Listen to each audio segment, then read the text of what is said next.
లక్షణగన్న బిడ్డ దైత పార్వతమ్మ రాయి ముషినాల రమ్మ పార్వతి అమ్మ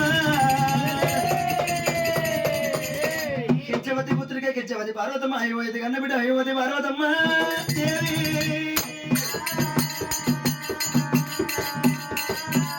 రాయి ముషినాల రమ్మ పార్వతమ్మ ఎండి ముషినాల దేవి పార్వతి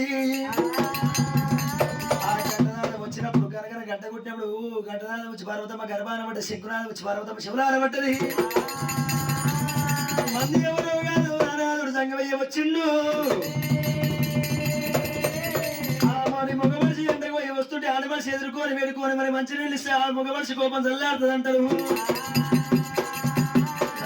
సంగమయ్య కూడా వస్తుండు కచ్చేరి బరకాలు వేసుకొని వస్తుంటే దయ్యం తనకుండా సాక్షి ఏమన్నా ఆశపడ్డదా ఎర్రగూడు బట్టి ఎదిరి తీస్తే పచ్చగూడు బట్టి పైవారు తిప్పుదా ఆ పంచమంగళార్తులు చేత పట్టుకొని వెళ్ళిపోతాడని చెప్పి ఆ చేతని ఇవ్వాలి చేతుల ఇవ్వాలి పట్టుకొని చెమ్ముతోలు ఉతకాలు పట్టుకొని వచ్చేడు నాదునికి అడ్డమోదరు అంట ఉన్నది పార్వతి పరుదు వెళ్ళాలి దేవి వెళ్ళాలి పార్వతి పరుదు వెళ్ళాలి దేవి వెళ్ళాలి గున్న పార్వతి గున్న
రుద్రాక్షినే దండలు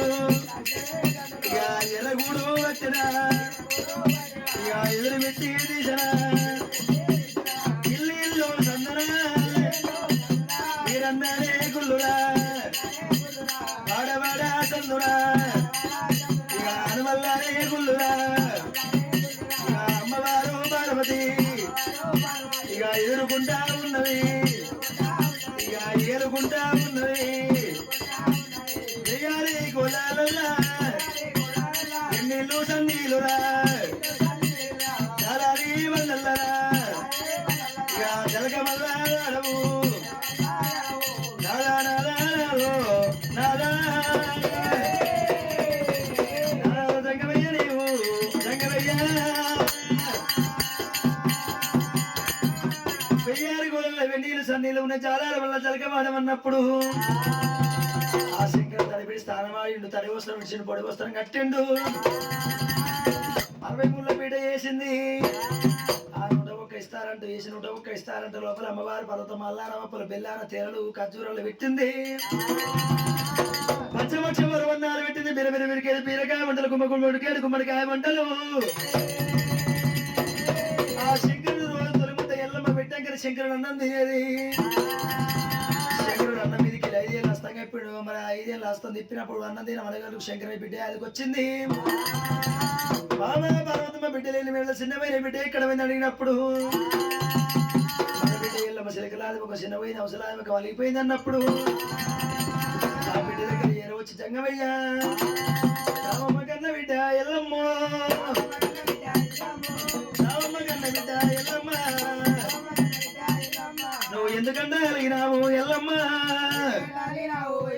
ఇక ఎవరు నేను కొట్టినారే ఎల్లమ్మ నాయన శంకర జంగమయ్య